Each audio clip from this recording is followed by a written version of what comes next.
Air hostess pilot కావాలి అన్నదే మీ కల అయితే ఏరో ఫాల్కన్స్ ఏవియేషన్ అకాడమీ అడ్మిషన్స్ కోసం డిస్ప్లేలో కనిపిస్తున్న నంబర్స్ కి కాంటాక్ట్ చేయండి. Hi hello welcome to post 360. నేను మీ మురళి రాపల్లి. దొంగకి మొహం నలుపు అంటారు. ఆ సామెత మీరు ఎప్పుడైనా విన్నారా?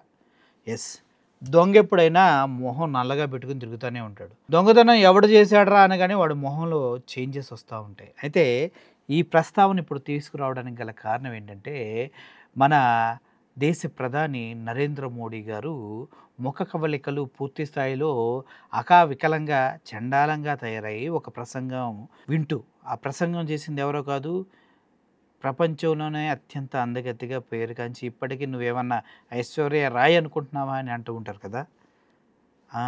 నువ్వేమన్నా పెద్ద ఐశ్వర్యరాయ్ ఫీల్ అవుతున్నావా అని గర్ల్స్ని అంటూ ఉంటారు.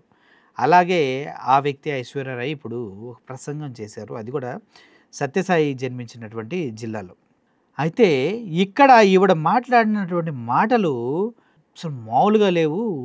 వచ్చినటువంటి భక్తుల్ని, వచ్చినటువంటి ప్రేక్షకులు మొత్తాన్ని అలా కట్టిపడేసాయి. కానీ మోడీ మాత్రం తేలికుట్టిన దొంగలాగా దొంగ చూపులు చూసుకుంటే ఎట్లా ఉన్నారు. అసలు ఆవిడ ఏం మాట్లాడిందంటే, మోడీ సిద్ధాంతాలకి, బీజేపీ సిద్ధాంతాలకి, ఆర్ఎస్ఎస్ సిద్ధాంతాలకి పూర్తి విరుద్ధంగా ఆవిడ ప్రసంగం సాగింది అనడంలో ఎటువంటి సందేహం లేదు. అయితే ఆవిడ మాట్లాడుతూ ముఖ్యమైన విషయాలుగా ఏం చెప్పిందంటే, ఒకే కులం ఉంది, అది మానవత్వం.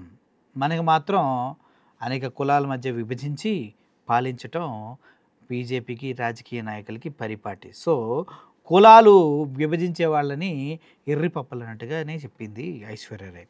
ఒకే మతం ఉంది, అదే ప్రేమ అని చెప్పింది. ప్రేమ లేదు, తొక్క లేదు, హిందూలో కత్రేమే హై అంటే హిందువులు కష్టాల్లో ఉన్నారు, హిందూ ధర్మం చచ్చిపోతుంది, మనం హిందువులు ఎదురు తిరిగి ముస్లిమ్స్ పైన, క్రిస్టియన్స్ పైన, ఇంకా వేరే మతాలపైన దాడి చేసి మన మతం యొక్క అస్తిత్వాన్ని, మన ధర్మం యొక్క అస్తిత్వాన్ని కాపాడుకోవాలని రెచ్చగొడుతూ మత బోధలు చేస్తూ ప్రజల మధ్యలో అనేక రకాలైనటువంటి విభేదాలు సృష్టించడంలో బీజేపీ, ఆర్ఎస్ఎస్ ముందుంటుంది. గోద్రా అల్లర్ల విషయం మీరు తీసుకోండి. ఆ గోద్రా అల్లర్ల విషయంలో మోడీ ఎంతమందిని ఊచకోత కోయించాడో అన్న విషయం ప్రతి ఒక్కరికి తెలిసి 2000 ఇయర్లో రికార్డ్ చేసినటువంటి కొన్ని వీడియోల్ని బయటపెడుతూ ఉంటే గర్భాన్ని నిట్టనిటమైన చీల్చారో అటువంటి వ్యక్తులు మాట్లాడుతూ దాన్ని మేము బాగా ఎంజాయ్ చేసాం, మా వెనక మోడీ ఉండి నడిపించాడు, మోడీ భాయ్ అని చెప్పడం జరిగింది.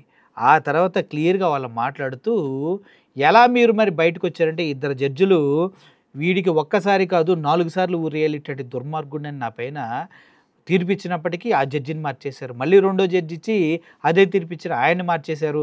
ఏంది మోడీ భాయ్ అని ఫోన్ చేస్తే వెయిట్ చేయని మళ్ళీ జడ్జిని మార్చి, ఆ జడ్జి వచ్చిన తర్వాత ఆ ఫైల్ చూసి జస్ట్ వదిలేశారు, అలా మమ్మల్ని బయటికి తీసుకొచ్చారని చెప్పిన మాటలు వింటే కుల మతాలను రెచ్చగొడుతున్న మోడీ గోద్రా అల్లర్ల దగ్గర నుంచి ఇప్పటి వరకు ఏ విధంగా మత ఘర్షణలో తను ఇన్వాల్వ్ అయ్యాడన్న విషయం అందరికీ అర్థమైంది. అయితే అంతేకాదు, ఒకే భాష ఉంది, అది హృదయ భాష అని చెప్పింది. అంటే Telugu, Hindi, English, north, south అని విభజించి, వాళ్ళకేమో నార్త్ ఇండియన్కి తెలుగు నేర్చుకోవడం అంత ఈజీ కదా, మనకేమో హిందీ ఇలా వచ్చేస్తుంది.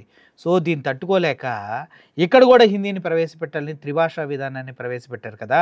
ఆ త్రిభాషా విధానానికి ఈ కౌంటర్, సూపర్ కౌంటర్ కరెక్ట్గా కొడితే మోడీ గుండెల్లో గుణపంలా గుచ్చుకుపోయింది ఈ డైలాగు. త్రిభాషా విధానాన్ని ప్రవేశపెట్టి సౌత్లో కూడా పాగా వేయాలి, సౌత్ ప్రజలకు కూడా మా హిందుత్వ భావజాలాన్ని మా భాషలో చెప్పి ఎక్కించాలి, వాట్సాప్ యూనివర్సిటీని వాళ్ళ బుర్రల్లో ఫిక్స్ చేయాలి, చదువే ముందర తొక్క, హిందూలో ఖతరేమే హై, హిందువులకి ఆపద పొంచి ఉంది, మనం ఇప్పుడే మేలుకొని అన్నీ వదిలేసి మనం ముందుకెళ్ళి దొరికినట్టు చంపేయాలన్న సిద్ధాంతాలని ముందుకు తీసుకెళ్ళటం త్రిభాషా విధానం ద్వారా ఓకే అవుతుంది. కాబట్టి దాన్ని మన పైన రుద్దడానికి చూశారు. దీన్ని చాలామంది రాజకీయ నాయకులు సౌత్లో చాలామంది విభేదించినప్పటికీ ద గ్రేట్ చంద్రబాబు నాయుడు గారు, పవన్ కళ్యాణ్ గారు, లోకేష్ గారు మాత్రం భుజాన్ని వేసుకొని నాకుతూ ఉన్నారు. మరి అది ఎందుకో నాకు అర్థం కాదు. అంతే. అయితే ఇవన్నీ ఇలాగే చెప్పుకుంటూ ఆవిడ అందరికీ దేవుడు ఒక్కడే, జై సాయిరామ్ అంటూ ఆవిడ స్టేజ్ నుంచి దిగిపోవడం జరిగింది. అయితే మనం నార్త్లో కనుక మనం చూసినట్లయితే సాయిబాబా దేవుడు కాదంటూ ఎన్నో గుళ్ళల్లో ఉన్నటువంటి సాయిబాబా విగ్రహాలను తీసుకొచ్చి పగలగొట్టి ముసుగులేసి గోతంలో చుట్టేసిన సందర్భాలు గత 3 నెలల క్రితం కూడా మనం చూసాం. అటువంటి సందర్భంలో సాయిబాబాకు సంబంధించినటువంటి స్లోగన్ ఆవిడ తీసుకొని మాట్లాడుతూ ఎంత గొప్పగా మాట్లాడిందంటే, అప్పుడు మోడీ మొహ కవళికలు చూస్తే ఎవరో ఏదో చేస్తే ఎలా మొహం పెట్టాలో అర్థం కాక గతంలో కొంతమంది ఇంటర్వ్యూస్కి వచ్చి మోడీని గోద్రా గురించి, మానవులు నరమేధం సృష్టించిన విధానంలో నీ పాత్ర గురించి అడిగినప్పుడు మంచినీళ్ళు తాగుతూ సీరియస్గా ఇలా డైలాగులు చెప్పి ఇంటర్వ్యూ మధ్యలోంచి వెళ్ళిపోయాడు కదా. ఆ రోజు మళ్ళీ ఇప్పుడు ఐశ్వర్యరాయ్ ఇప్పుడు మాట్లాడుతున్న మాటలకి ఆయన ఎక్స్ప్రెషన్ సేమ్ టు సేమ్ ఉన్నాయి. సో ఈ విధంగా చూసుకుంటే వాస్తవాలని ప్రజలకి అందించటంలో ఐశ్వర్యరాయ్ తొనకలేదు, బెనకలేదు. స్ట్రైట్గా ఎవరున్న స్టేజ్ పైన, అది దేశ పిఎం అయినా ఎవడైనా, నేను నమ్మిన దాన్ని, ప్రజలందరికీ అవసరమైన దాన్ని చాలా సున్నితంగా నవ్వుతూ చెప్పి తను వెళ్ళిపోయిన విధానం చూస్తే హ్యాట్స్ ఆఫ్ చేయాలనిపించింది. There is only one caste, the caste of humanity. There is only one religion, the religion of love. There is only one language, the language of the heart. And there is only one God, and He is omnipresent. Sai Ram, Jai Hind. దాన్ని చూసి ఇలా సర్వవ్యాప్తి ఆయనే అని చెప్పేసి సాయిబాబా గురించి మాట్లాడటం చాలా చాలా చాలా గొప్పగా అనిపించింది. జై శ్రీరామ్ అనిపించకపోతే వెంటబడి కొట్టేవారేమో మళ్ళీ ఆవిడని కూడా. కానీ ఆవిడ సాయిబాబా గురించి మాట్లాడి వెళ్ళిపోవటం చాలా ఆశ్చర్యంగా అనిపించింది. ఈ క్రమంలోనే సోషల్ మీడియాలో మోడీ గారి హావభావాలు హైలైట్ అవుతున్నాయి. ఐశ్వర్య గారి ప్రవచనాలు అనాయానాలు దాటిని మంచి మాటలు ప్రతి గుండెని తాకి అశ్వధ్వనాలు అందుకుంటూ ఉన్నాయి. అర్థమైంది కదా. మంచి ఎప్పుడు నిల్చుంటుంది భయ్యా, మనుషులను చంపేవాడే దొంగ మొహం నలుపు. అది ఈ వీడియోలో మీకు అర్థమైంది అనుకుంటున్నాను. Thank you for watching this video. Murali signing off. Thank you so much.